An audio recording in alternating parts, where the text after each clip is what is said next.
Et je pense que c'est un projet qui est important. Je pense qu'aujourd'hui, le football a évolué et il laisse peu de place au hasard. Je pense qu'il faut être formé et, euh, et ça commence évidemment par s'occuper des jeunes. Je suis aussi passé par là, j'ai eu la chance d'être bien formé, bien accompagné par des gens qualifiés qui ont su me donner les bons conseils. Euh, et comme je le disais avant, les petits détails font les grandes différences.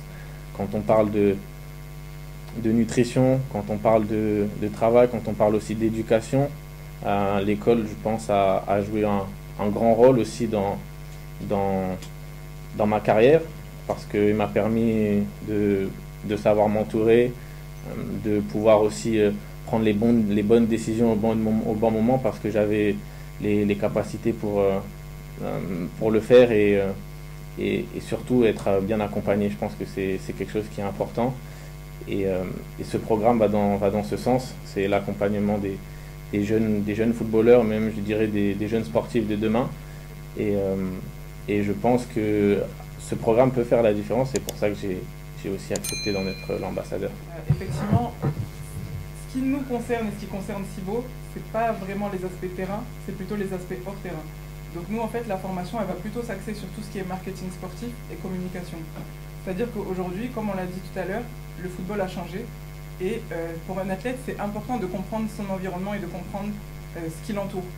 Aujourd'hui, comprendre les enjeux du marketing sportif, comprendre ce qu'est la communication, apprendre à communiquer, ça va être important pour un athlète s'il réussit dans le haut niveau. Voilà, appréhender son image de marque, savoir comment se comporter avec les médias, savoir gérer ses relations avec les fans aussi, savoir utiliser les réseaux sociaux, savoir s'adresser aux médias.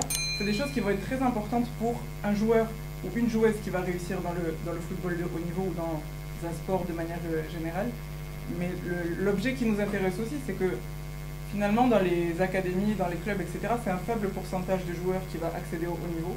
Donc l'idée, c'est aussi de donner des capacités à ces jeunes qui ne vont pas réussir dans le haut niveau, mais qui vont leur permettre de rebondir en fait dans le monde professionnel.